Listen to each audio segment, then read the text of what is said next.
Had a rough morning, huh?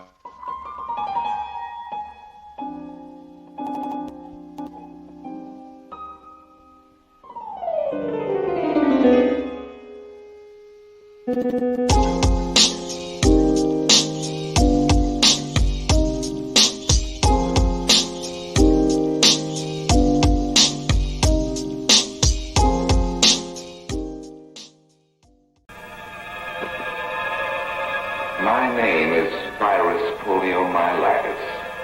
I cause a disease which you call infantile paralysis. I consider myself quite an artist, a sort of sculptor. I specialize in grotesques, twisting and deforming human bodies. That's why I'm called the crippler. You've never seen me, but I'm sure you've seen my shadow. Summer is my favorite season. I thrive on warm weather. Sorry, fellows, I can't stop to play with you today. I have too many other calls to make. I have many disguises that I use to fool people. You can call them symptoms. First, I appear with a common cold, just an upset stomach.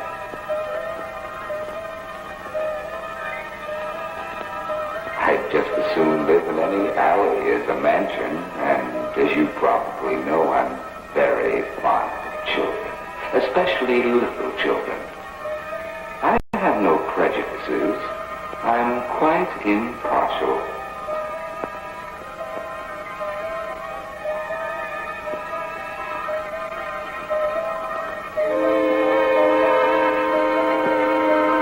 I take them just as they come, young and old alike.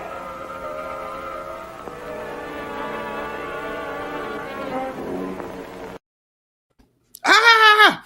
What the fuck? Dude, that was terrifying. What are you doing? Oh, it's a happy Friday. It's a fun Friday, right? Oh, I forgot. Wow. Oh, wait, I guess not. Guess not. I like your tie there. Is that like a disease tie there? That's my new Paisley amoeba Salk vaccine tie. The Paisley polio. The Paisley polio tie. Well, that was the inimitable polo. that was the inimitable Vincent Price, by the way, in case you at home are scared of that voice. And that was done as a promotion for the March of Dimes, to promote the March of Dimes. Dimes actually marching, which we'll get into in a couple seconds. And for the younger audience, Thriller. If you've ever listened to Michael Jackson, Vincent Price did Thriller.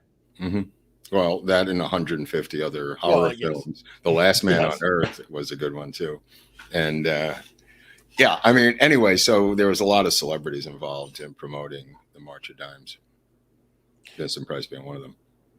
That's right. I for some reason I was mixing up with Jerry Lewis, but that's a different telethon. I mean, that was for muscular dystrophy, a separate illness. But March of Dimes is like the template that all the other ones kind of followed, right?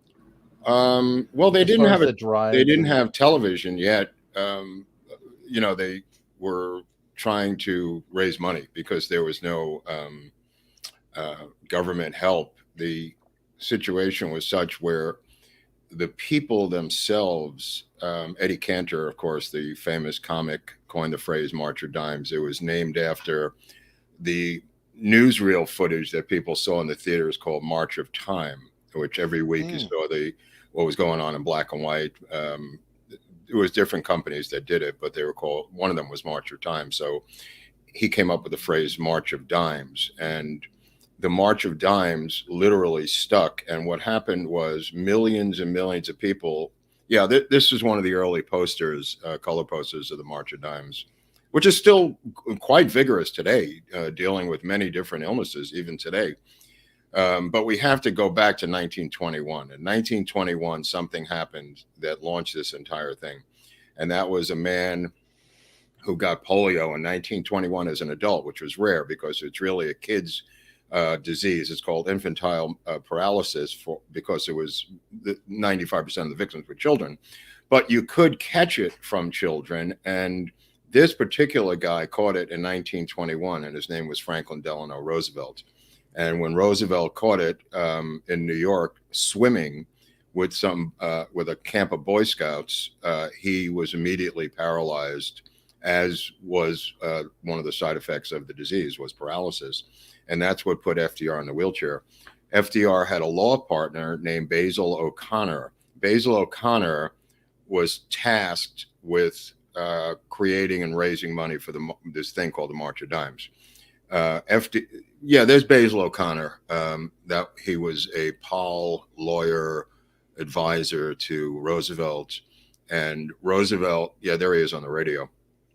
Roosevelt went down to Warm Springs, Georgia, because he liked the springs, and there was a resort there that he purchased entirely. This huge hotel, summer hotel, which made its name by having these warm springs there in a pool. And he bought the whole place. And he bought the whole place with his own money for kids who had polio. And he himself would go down there and swim and play water polo with the kids and do all these real rehabilitative exercises in the, there he is. I think that's Warm Springs. Yeah. Very, very rare photo of FDR in a wheelchair, which he didn't like to do, but he did it intentionally there so the kids could see him.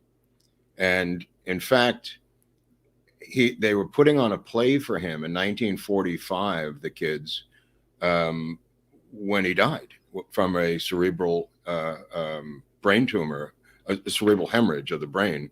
And he was supposed to roll into the back of this theater in that building, and they were putting on a play for him, and he passed away that night, and all the kids came out weeping. It's just a really sad side story in 1945, but he had been ill the whole year, as many people documented. He didn't. Wasn't that a case too?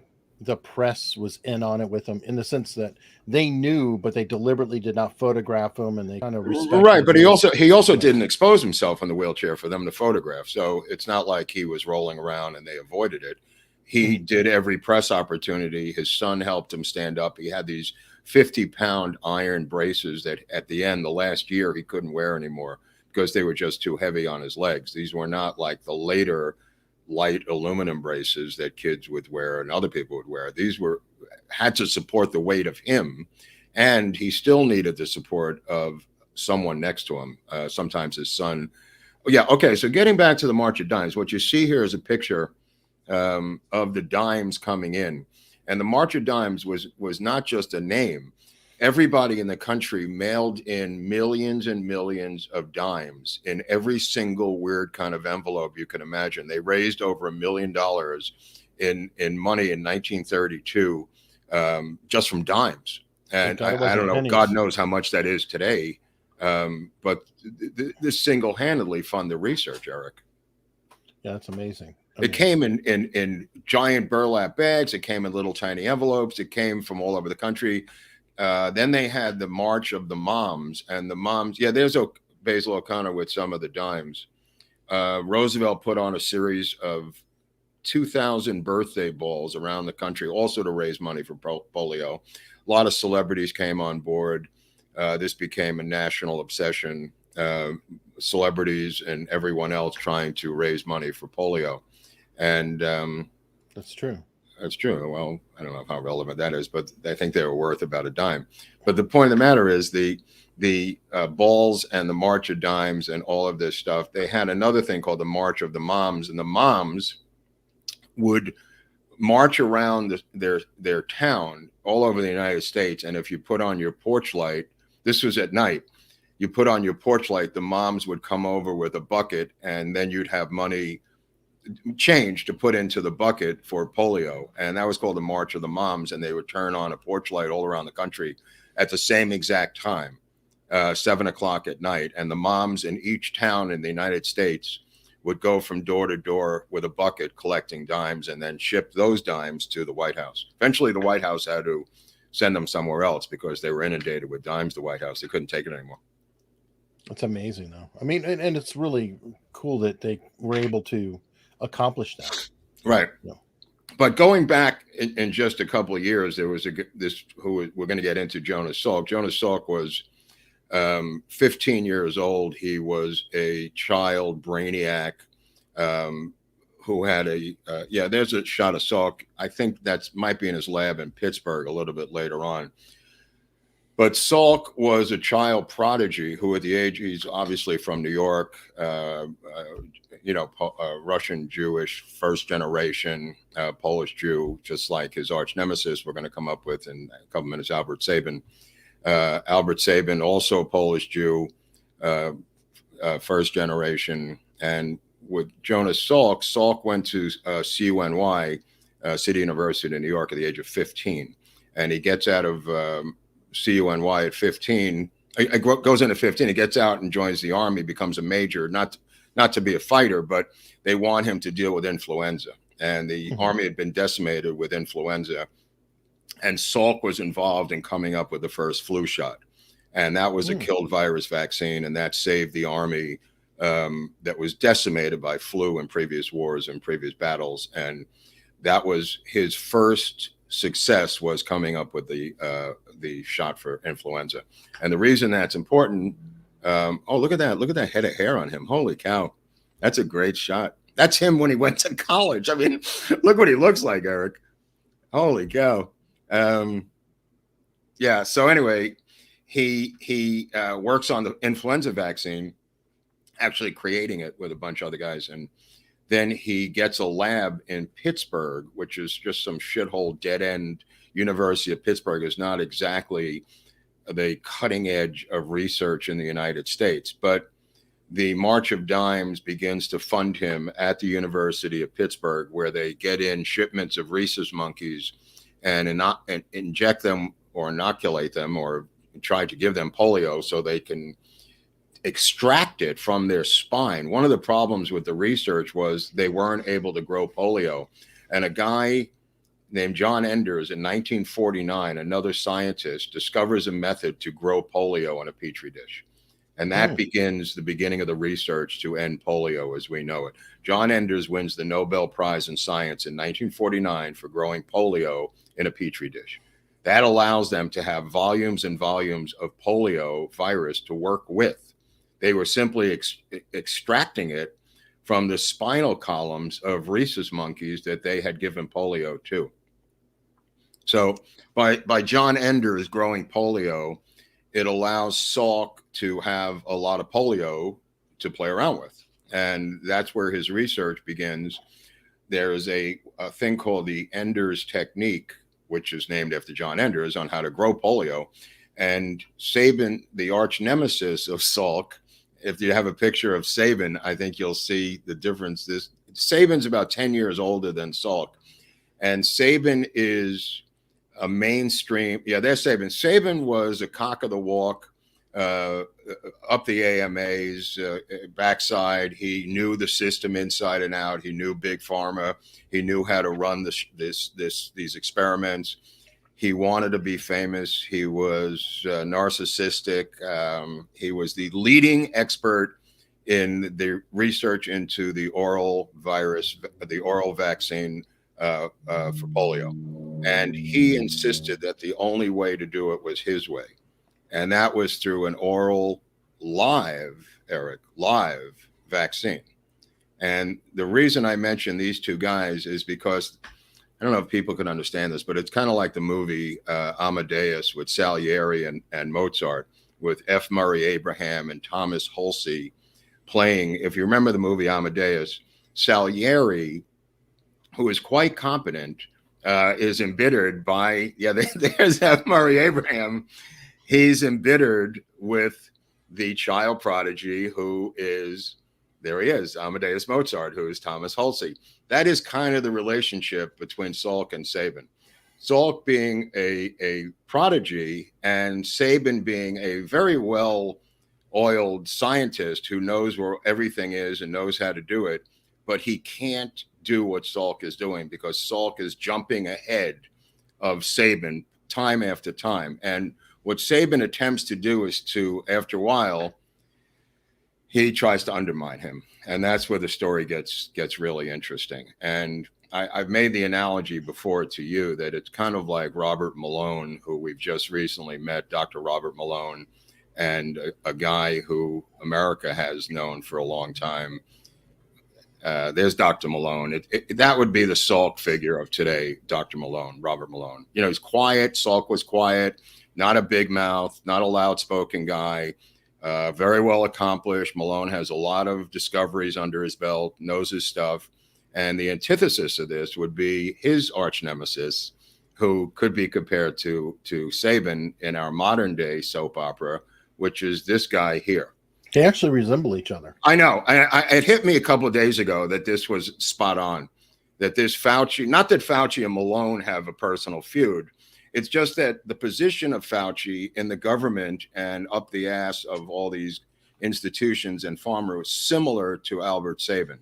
And Sabin was not beneath undermining Salk, if that makes any sense to people at home. And again, 10 years older than him. They go to the first conference together, Polio conference, and Salk asks an innocent question, and Sabin says to him, "You should know better than to." He doesn't even know him, and he says, "You should know better than to ask a stupid question like that, Jonas." And like that was the beginning of the feud. Yeah, here is the two of them. Salk was always very nice to him, and Sabin was behind his back, you know, trying to undermine him the entire way. Sabin knew that Salk was way ahead of him, and one of the ways he was way ahead of him was mastering the Ender's technique of growing polio in a petri dish. And Salk goes to his house one night en route to a polio conference. I think, is that John Enders? Yeah. Yeah. Okay. Yeah. Salk goes to Sabin's house, I think in Cincinnati, en route to a polio conference in Hershey, Pennsylvania. And Sabin tries to pick his brain subtly as to how to master the Ender's technique. And Salk comes to the epiphany that Sabin doesn't know how to do it. And that was the real beginning of the feud. That sounds like the Mozart Moliere. Because Yeah. Fish to find out how are you doing these? Yes. So they rode silently on that train to the polio conference in Hershey, Pennsylvania. And that was really when it was on. That's really when it really started. Then they went by steamship to a polio conference in Copenhagen, I think in 1952, and Basil O'Connor was on board.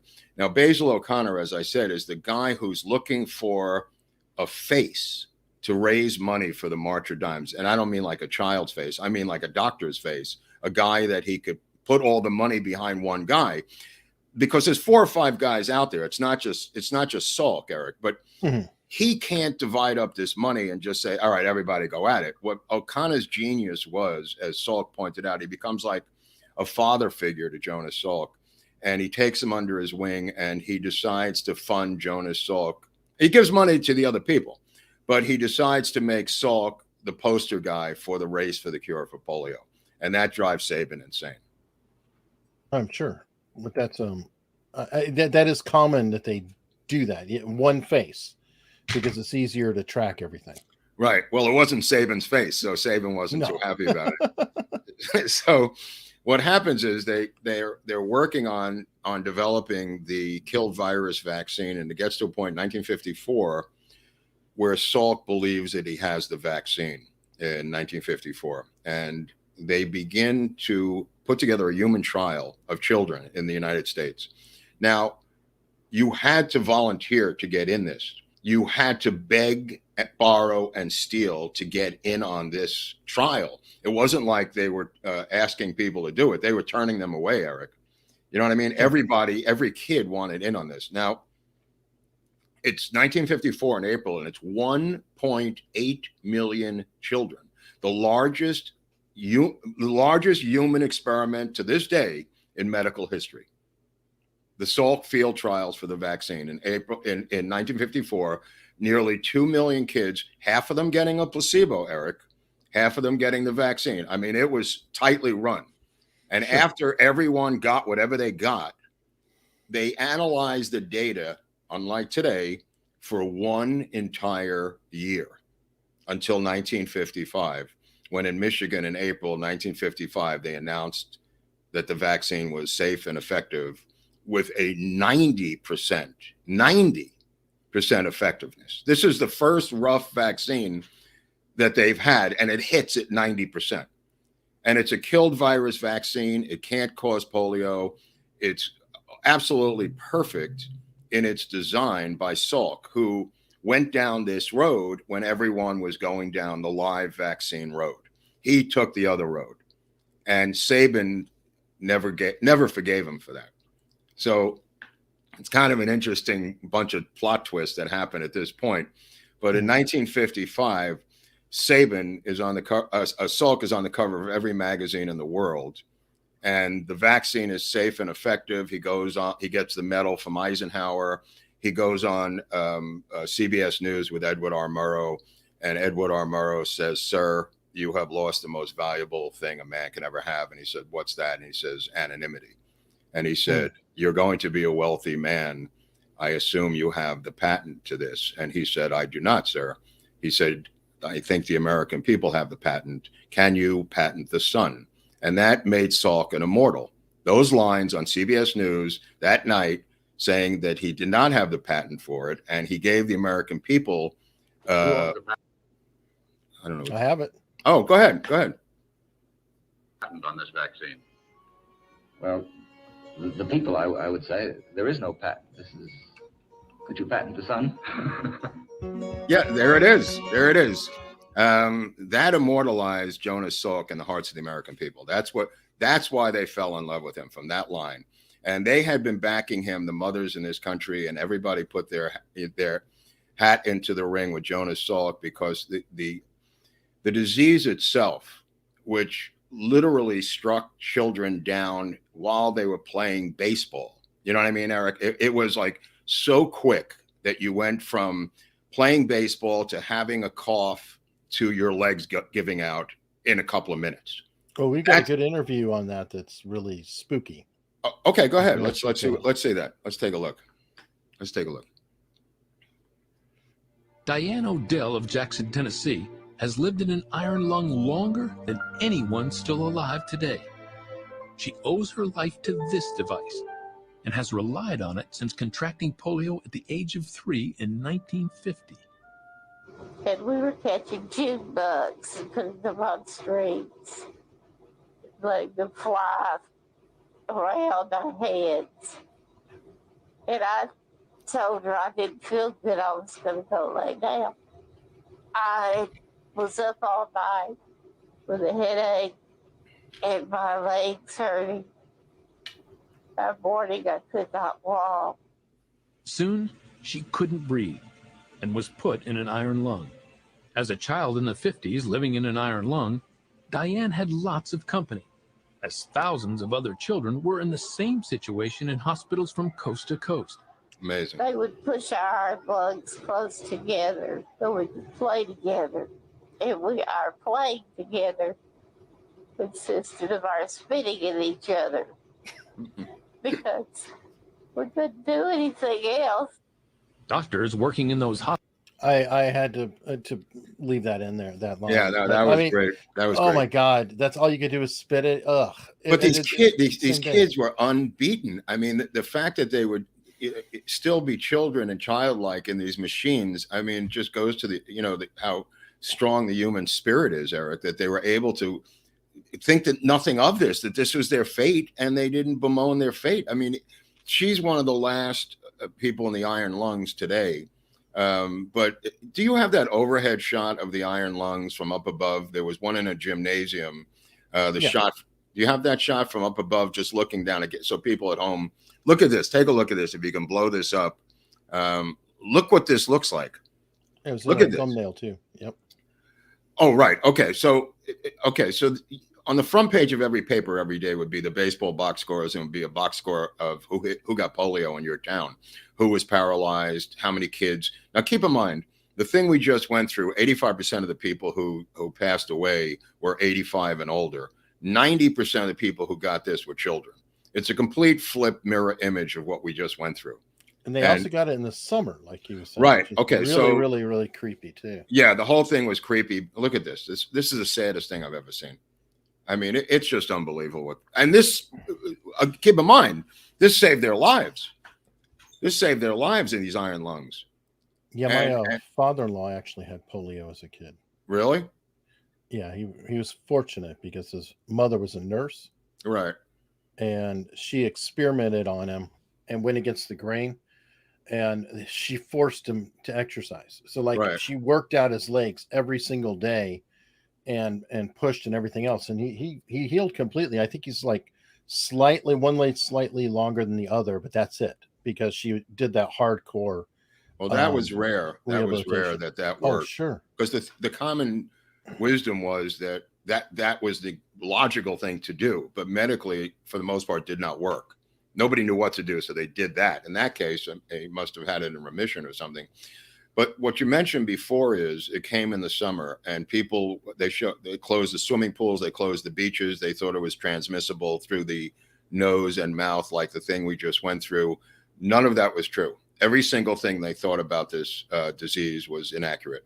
It was in the intestines. The immunity came from children eating their own feces and ending up with fecal matter in their mouths, not handfuls of feces, but, fecal matter ending up in a child's mouth because of the cleanliness of American society and places like Sweden, where they started to put in stainless steel tables in medical facilities, Eric, and boiling diapers and diaper services.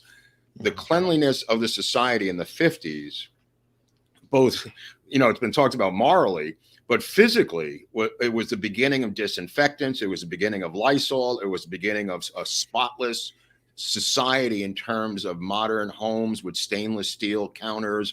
That led to the children not getting immunity from the fecal matter ending up in their own mouths, if that makes any sense to you. Sure. They've done studies on farm kids being the healthiest out there because they're around animal dander, dust and allergens and everything else. So they build up a high resistance to everything. Right. In fact, the theory behind FDR getting it was that he was swimming with a Boy Scout troop, and their fecal matter may have been in the water itself when they were swimming, and that got into his mouth or eyes. But it ends up in your intestinal tract and then operates on your brain in the bulbous region, causing paralysis. And that's why they ended up in the iron lungs. They couldn't breathe. And just an absolute horrible disease. Every mother in the country feared it. And ipso facto, when Salk found the vaccine, it was the greatest day in American history. And anyone alive then bigger than VE Day. From a mother and a family point children. of view. I mean, good God. Yeah, this was, even if your kids didn't get it. I mean, I think 30,000 kids, 30,000 kids got it in 1955. Nice one, Dirk. That's true. Or even Amber Heard if she just rolled around in bed. But the point of the matter is, the numbers may pale in comparison to what we've just been through, but 30,000 children in a country that had 150 million people back then, and the children getting various versions of this all over the country with no cure in sight was completely terrifying to parents and led, in addition to the Cold War, more paranoia. And you know what I mean? You have the Soviets, you've got nuclear weapons, you've got UFOs, you've got polio. It's just another brick in the wall of more paranoia and fear in the American culture in the mid 50s. And, that's why the relief that people talk about when Salk gets the cure for the vaccine is, just unbelievable. Eisenhower gives him this medal, and, they begin to inoculate the entire country within 3 days. And then suddenly people start dying from the Salk vaccine, Eric. People start dying, kids, from the Salk vaccine. And the entire program is stopped by Washington, D.C. And he goes from being the biggest hero in the United States to being called before Congress to explain what happened to his vaccine. They stopped the entire program. I told you there's going to be some plot twists in this, Unley. There's more. There's more coming, brother. I'm still here. Okay, I just want you to hang on because there's a lot of twists in this story. It's not a straight linear story.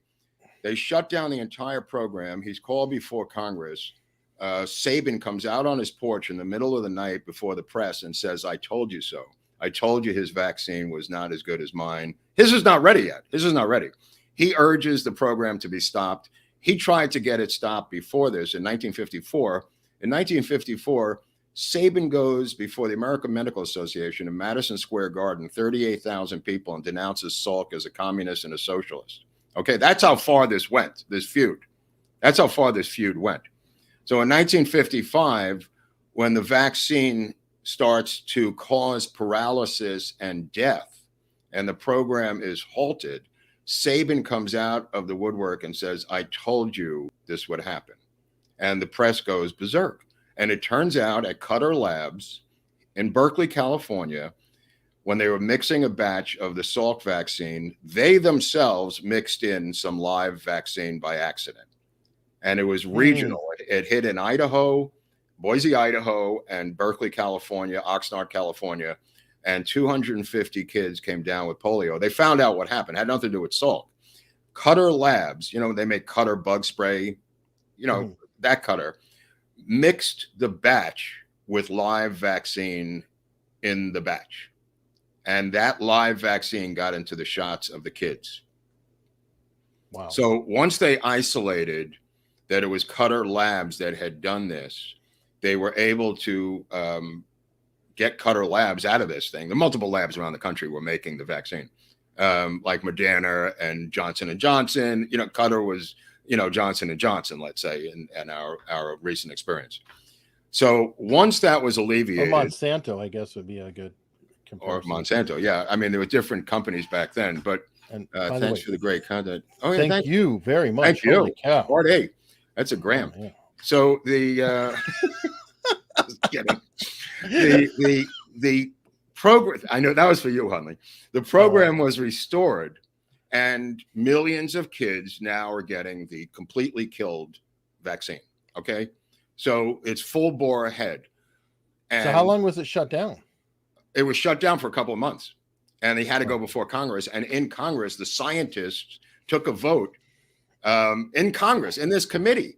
The scientists who were his peers took a vote, and he won 8-3 to restart the program. He abstained, Salk, from the vote. Sabin voted against him to keep it not going again. So the 8-3 vote restores the program, and people start getting inoculated. And the AMA says, we don't want this to be for free. We want people to be charged money for this. And I think it was $5 a shot. And Salk says, well, there's people who aren't going to do it. And then you can't have complete inoculation, Eric. You know what I mean? If everybody had to pay for this thing, make a long story short, March of Dimes comes in again. Basil O'Connor comes in and pays for the entire United States of America to get the shot for free with March of Dimes money, non-governmental private money. That's where those dimes go. And Sabin is foiled again because Sabin says, "Oh, Jesus Christ, now they're paying for it." So what does Sabin do? You figure he's a loyal American, right? He goes to Moscow.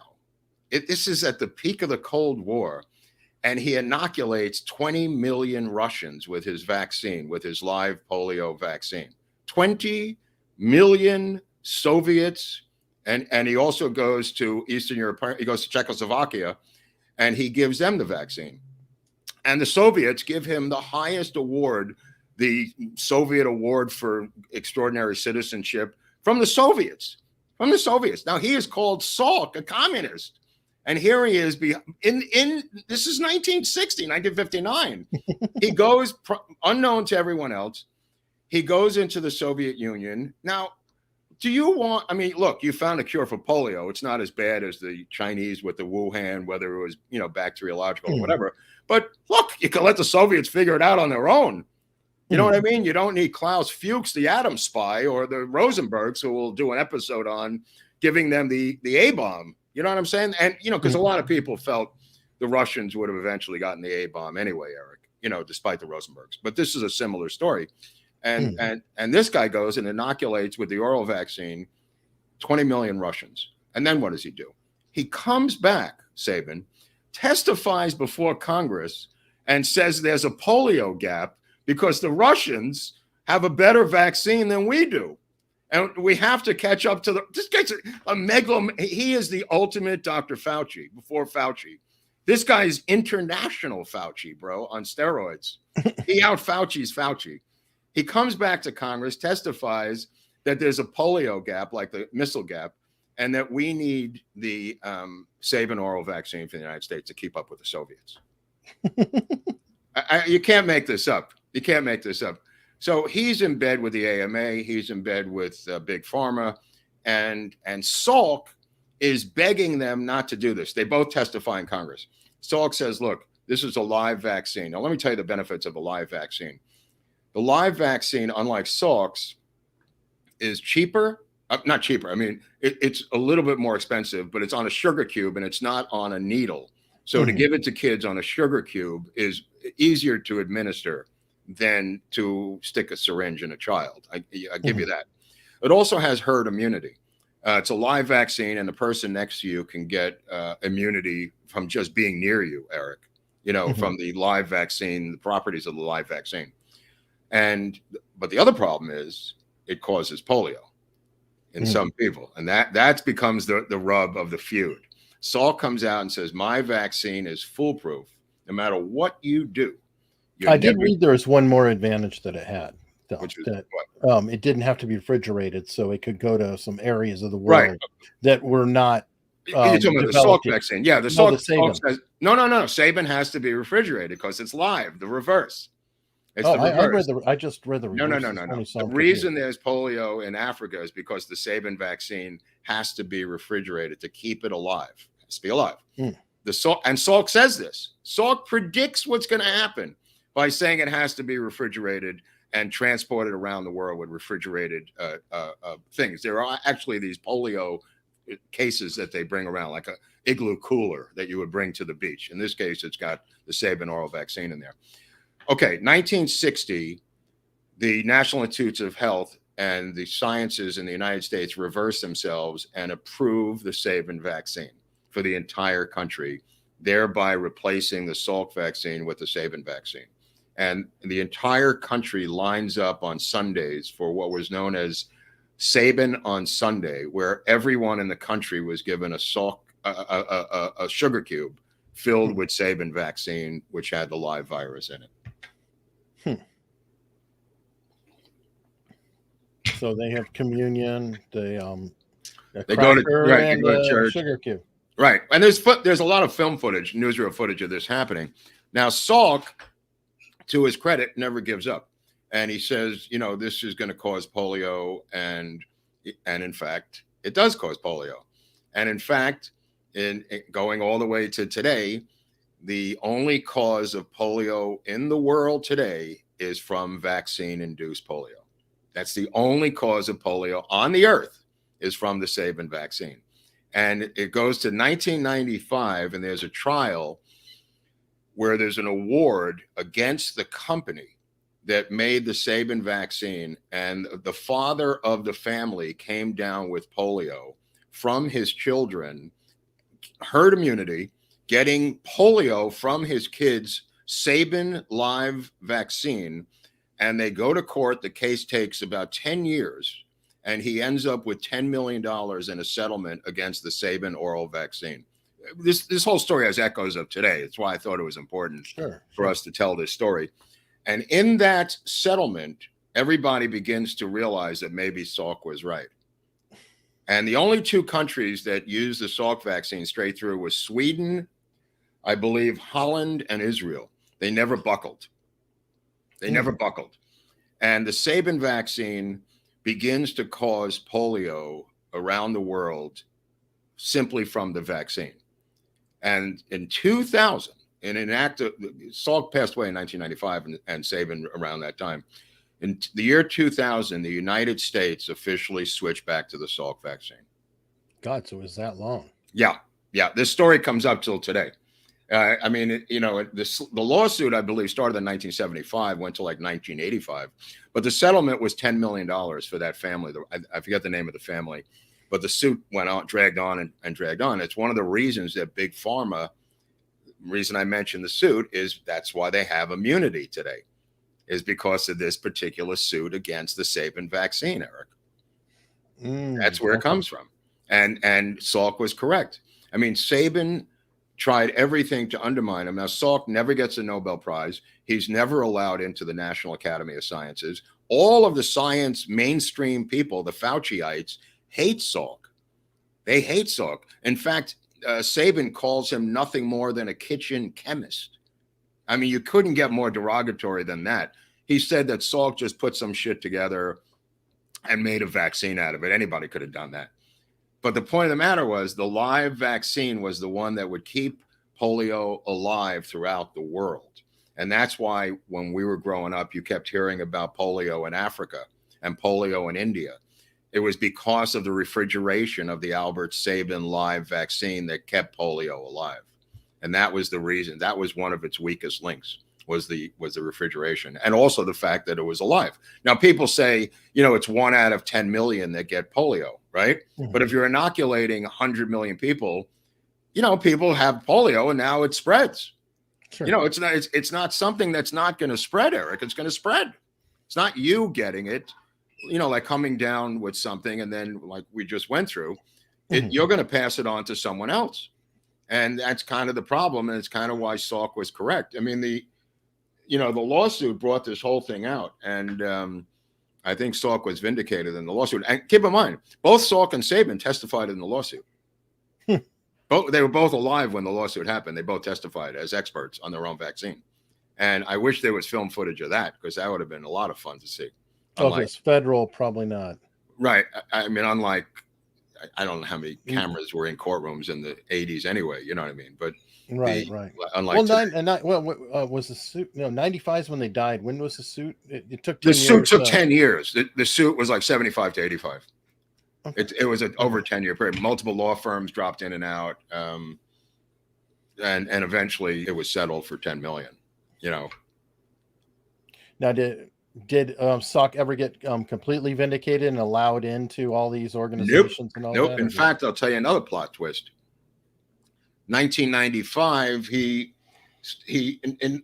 1965, he opens up the La Jolla Institute with private money, the Salk Institute, the internationally famous Salk Institute, which is by San Diego, on a bluff up there. Incredible design by a very famous architect. I forget his name right now, but the design of the building is unbelievable. And purple cups also prevent polio. But hold on, let me just take my Salk vaccine now that I think about it.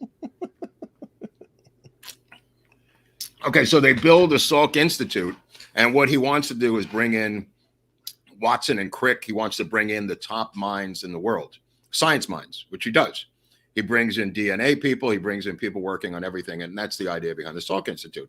So he opens the Salk Institute in 1965, and he goes to find a place to live so he could live nearby in La Jolla, come to work at the Salk Institute. There's a slight problem.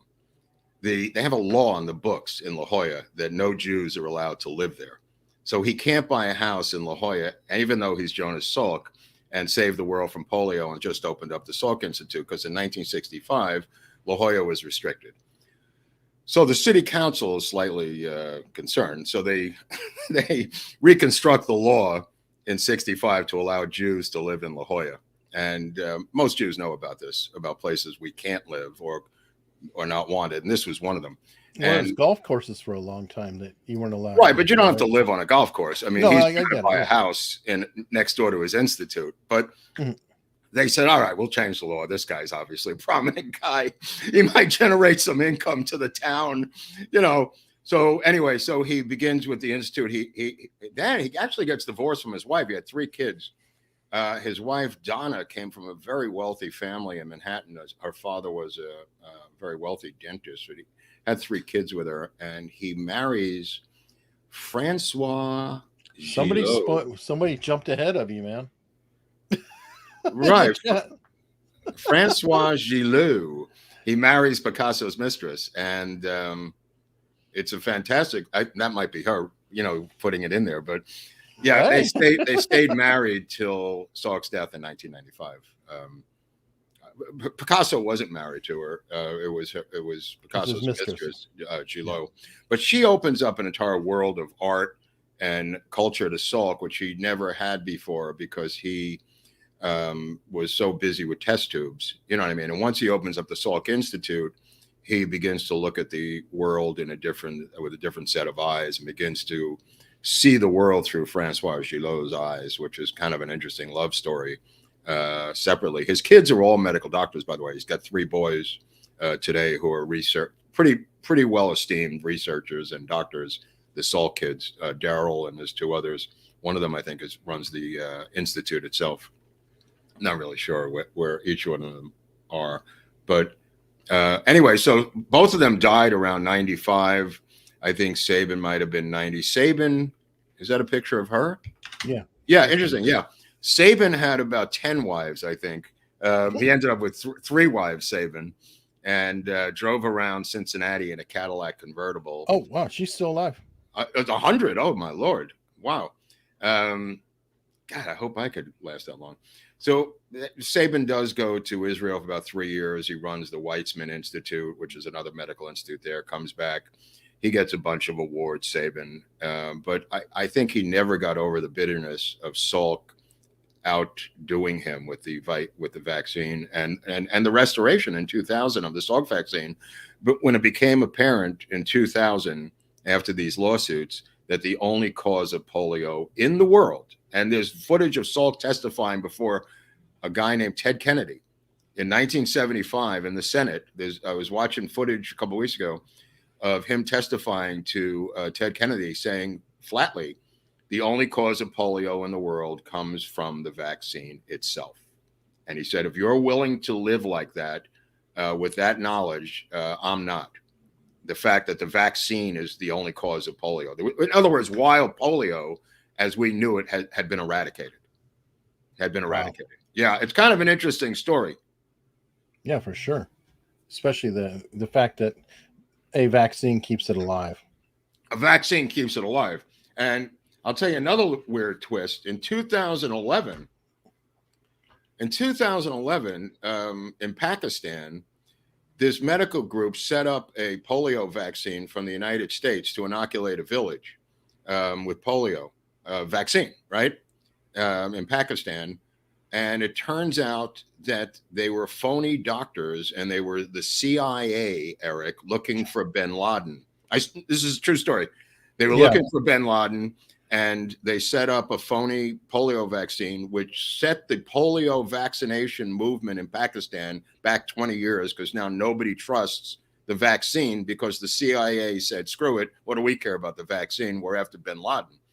So they were vaccinating the whole village, looking to get everyone to come in for the vaccination. They were going village by village. And just so people know at home, the nefariousness of what these it's why the world fears even our doctors coming there, is because we have infiltrated journalists, doctors, every single thing, photographers, National Geographic, Vice, Doctors Without Borders, Doctors Without Borders, all of that stuff has been infiltrated, and the CIA does not care. They're on a separate mission. They do not care. And it's the reason that the world does not trust any of these organizations coming in within their borders, because they've been undermined so many times over the years, going back, to the 1950s with National Geographic photographers. And if it's not CIA, it's MI6. Right. Exactly. So, I mean, I just thought that was kind of interesting, that it would perpetuate itself into 2011, this vaccine story with polio, of all places. So I'll tell you this interesting side story. I was trying to get a movie made about this subject, and the star of the movie for the project was a guy named Richard Dreyfuss, right? Oh. I don't know if I told you this. So I had met Dreyfuss before, and my agent set up a meeting at the Formosa lot over here, the Warner Brothers lot, to meet with Dreyfuss about playing Jonas Salk, which, is not unheard of. I surprised myself, but I went over, he read my material, and he was fascinated by the story. So I went over, we met in a room, me and Dreyfuss, on 2 chairs. There was nothing else in the room. It was just 2 seats facing each other. I said, oh, whatever. So he said to me, I can't play Jonas Salk. I said, why not? He said, he's just too goody. He's too much of a goody two shoes. I have to play the evil Albert Sabin. And I said, Richard, I'm not going to get the movie made. I need a guy to play Salk. You're a big star. He goes, I know, but he's too nice. I can't play a nice guy. I've got to play an evil son of a bitch.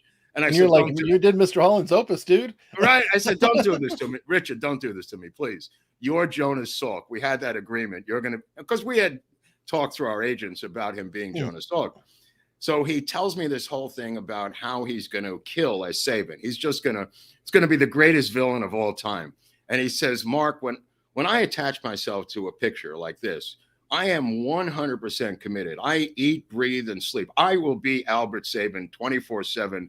I will be the greatest Albert Sabin of all time. I am so into this picture. And all of a sudden the door opens up and this 6-foot tall Eastern European model comes in and says, Richard, are we going to lunch or what? And he goes, got to go, Mark. See you later. And he bolts out the door with the model, and I never saw him again. And that was the end of the project.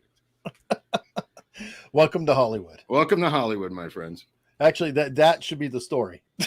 That would make a great side story, but that story is how the project ended. You know, I don't know. That was like 2008 or something, 2010.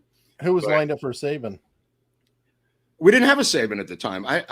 We wanted to get Dreyfuss, and then we figured out later once we locked in a Dreyfuss. I thought there was a couple other ideas, but we really wanted to get him because he was a big star. You know what I mean? I don't know where this was going to go, but yeah, Sabin was, you know, look, the guy is Anthony Fauci, so I guess maybe that's a more interesting character, you know, than playing Robert Malone, who's kind of a laid-back California doctor. You know what I mean?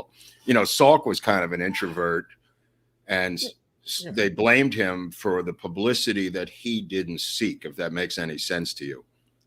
The other scientists blamed him, and he did not seek the publicity. He was embarrassed by it. He didn't want any part of it. And they blamed him for being the poster boy for the vaccine that other people had helped to make the vaccine over the years, for sure. And he acknowledged that. And he didn't pick himself to be the face of the franchise. I mean, that was Basil O'Connor, and that was some people that you know wanted to get this thing done and needed to raise money. But I mean, you know, Salk, to his credit, never took credit for it. In fact, he doesn't patent it, and he says it belongs to the people. Can you patent the sun? You know, I mean, that was the greatest line of all time. I don't know if Fauci would ever say, "Can you patent the sun?" I think he might, you know, do something a little differently, according to the RFK book on Fauci, which is marvelous. If you really enjoy this story, this type of stuff, read the RFK Jr. book on Anthony Fauci, the real Anthony Fauci, because it goes into this type of material from the 80s where Fauci. Well, the Dallas Buyers Club actually goes into that. If people okay. So in the 90s, in the late 80s, both Salk and Sabin came out of retirement to try to find a vaccine for AIDS. And that's how far back my movie goes, is when I started to get involved in the movie project, was in the early 90s, because they had come out of semi-retirement, these two guys, to try to find a vaccine for AIDS. And that's where Fauci comes in to the story with AZT, as RFK describes in his book, to immense amount of destruction that AZT caused. And Fauci was in bed, obviously, with the big pharma, and he delineates this in great detail in the book, marvelously. Everybody wants Johnny Depp to play Salk. Johnny Depp? That's a little much. I don't know about that. Well, he played Whitey Bulger. I guess he. Oh, no. I mean, look, put it this way. I mean, Depp could play anything. Yeah. And a few years ago, he could have played the young Salk very well. So, I don't know. Interesting. I mean, yeah, I don't know. I mean, this Salk is in his 30s, so I mean into his 40s. It's not that young of a Salk, but yeah, I mean, I'm saying years later they came out of retirement trying to find a cure for AIDS to no avail. It was a different kind of animal that they couldn't wrangle. Wow. Yeah. So the feud, like Mozart and Salieri, went on for decades. Well, decades, to the grave. It's one of the greatest scientific feuds of all time. They didn't use foul language. They had certain, you know what I mean? But when you see interviews with Sabin, you could see how arrogant he is. You could see how smug he is. He said, Jonas did this and he put together some logical pieces of the puzzle. And what a wonderful job he did. You know what I mean? So patronizing. It's patronizing. Yeah, that's the word I was looking for. It's really patronizing.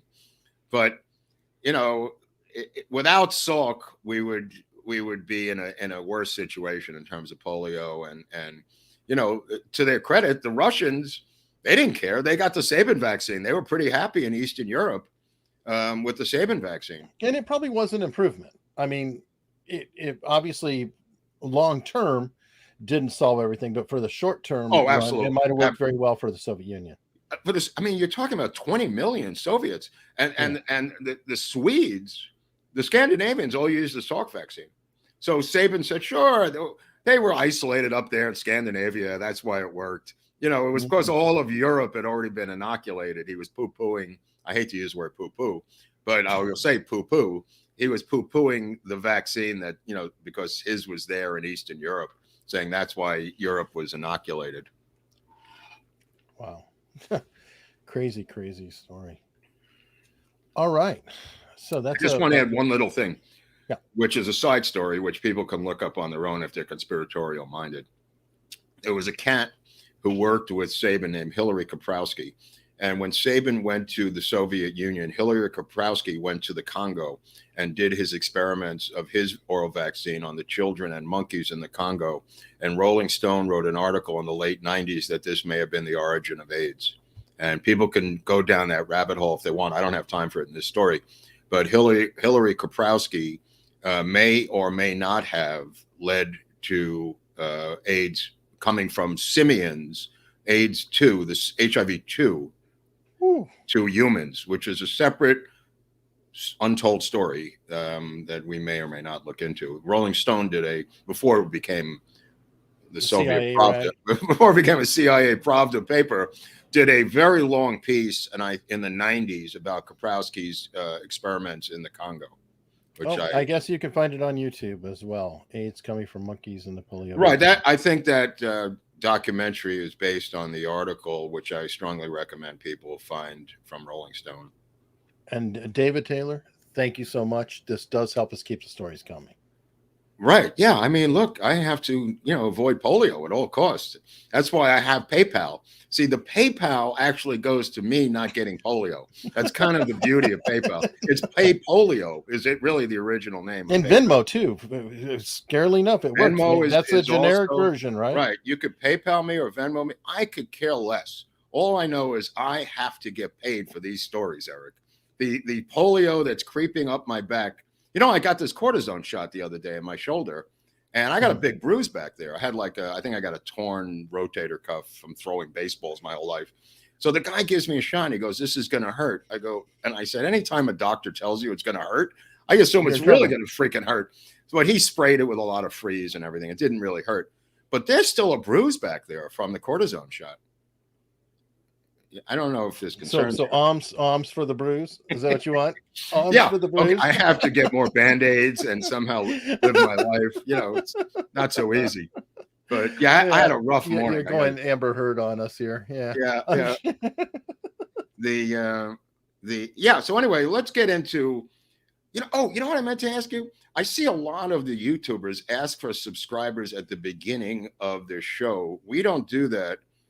I kind of feel like it's a little presumptuous to say, "Hey, welcome to the show. Subscribe. Hit the button." Right, but that's exactly what I never gave you anything. I mean, it's like, I don't know. It feels kind of déclassé. It's like I haven't done a thing for you or anything else. So just subscribe to me because I'm here, because I showed up and I hit play. I mean, it doesn't seem. No, I right. agree, but they're all doing it and we're not. They've got subscribers and we don't. So I'm just wondering, maybe that's the tradition, Hunley. Maybe we're. Well, I do put in the chat and I pin at the top saying, "Please like and sub." Okay, that's before it starts. I guess we can, but I think by the time we ask them to subscribe, they're dead or drunk or on heroin or something at home or laughing about the show. They could care less. No, I think they just like watching us tap dance for it. Right, but I see Russell Brand right at the beginning goes into a song and dance. So does Jimmy Dore. So does Tim Pool. Everybody They all do it. But the Hundley method is at the very end when we're beaten down and drunk. Then we say, I have you tied down and your microphone turned off and you're incapable of saying the word. Hey, you know, there's a sad button there, like Kurt of Uncivil Law likes to say. A red subscribe button is sad. Right. I agree with him. We don't want sad Well, buttons. look, I mean, we did have a little burst of subscriptions last week. I saw the numbers were going up, and I just don't have that much time left in my life. So I'm kind of running out of time. I know you're younger, Hunley. You can live through this dark period of no subscribers. I'm trying to, live a life right now. I have very little time left. After this morning riding my bike for 6 miles, I thought I was going to get killed down there. But dance for me, sure, Payne, sure. Anyway, so you have some merch. I understand you. I do. I was out while you're gallivanting around California being goofy. I'm stuck in the middle of freaking West Virginia in a forest with zero internet or anything else. But fortunately, in my hills and hollers and forests and woods, I had the America's Untold Story camper cup where I could drink coffee. Wow, that's to really help my attractive. Soul. So that is available, and that was a nice thing. A great polo. We have T-shirts. We have everything else. I pledge $1 billion. Thank you. That's just a start. This is a pledge, dude. It's kind of like the Amber Heard pledge. He's never going to find bingo. Pledge. Yeah. but we'll take the $10 that's there. So anybody who wants to, if anybody wants to send us any money and pledge anything else, we'll take it. It's going to go right up his nose. I'm telling you right now. Could we get a sticker like that logo, Hunley? Could we get a sticker like that we can put on stuff? You see the sticker? Yes. Not the sticker. You see the logo on your shirt? Yeah. If we had a sticker you could peel off, then we could put it everywhere, like on a cup. We could put it on a book. I think that would be a great item. I could put it on telephone poles in Hollywood, that kind of thing. A decal. That's the word, a decal. Yeah, I think I sent magnets. I need a decal. I think I sent you magnets sticking on cars. Yeah, but trees aren't magnetized. Well, you're in LA, dude. You have cars. They fall off. I don't know. But the sticker. The sticker, Eric, that's the key. Georgina's here. Oh, she just ran in. Happy birthday. Thank you. It was a great birthday. I got the cortisone shot for my birthday. And it's so funny. When it's your birthday and you go to a medical place, they have the date that you're there and then your birthday. And every single person in the medical facility went, happy birthday, happy birthday, happy birthday. Enjoy your cortisone shot. Happy birthday. Happy birthday. Boom. God, I wish I could have been there. Wish you happy birthday. Yeah. Too bad you weren't there. But it would have been fun. Yeah. So anyway, I would recommend a sticker. I don't know if that's something they can make, this company. I think that there's stickers available. Okay. Again, merch shelf down below, and you go in there and browse. There's even more stuff than what I'm talking about. Like they may have They definitely have bags. A lot of bags get sold. Right. A lot of T-shirts. The lingerie is really, in my household, is really doing well. Everybody loves it. We can never sell if you're too busy sampling. Right. Well, I just leave it out, and they seem to take it. Are you trying to build up resistance for polio? Yeah, if they wear that, I mean, look, some of these people may help us with the Mothman in September, Eric. Well, you're going to have to go back to the West Virginia woods, which thank you very much. My partner abandoned me and said, "Hey, we're not going to my." Well, I had medical issues. I had to get a cortisone shot and some white powder, and it was just rough. And you talked to me about cocaine. Okay. Well, I said white powder, meaning talcum powder. Whatever. But you're the one who quotes a gram. They used to cut cocaine with an inositol, which is baby laxative. And if you put too much in it, you ended up in the bathroom for more than one reason. Oh, goodness. And there are fridge magnets out there. A fridge magnet is okay. It's great. It's a separate item, though. I don't think they're the same kind of thing. The fridge magnet is a great item. I don't denounce the fridge magnet. It's very popular because you could put other things there, magazine articles. But the decal, the sticker, I could slap that on people's cars, police cars. I could do a lot of damage. Okay. I could do a lot of damage with that sticker. We will get you stickers. Okay. Woo! Party. Time for sticker shock. All right. So, on that note, everybody, while Mark's out looking for stickers, we don't know what we're doing, but we'll do something next Tuesday. Oh, really? Okay. Good to know. When are you going to let me know? Next Tuesday? I don't know. Will we be here? I got to do some homework.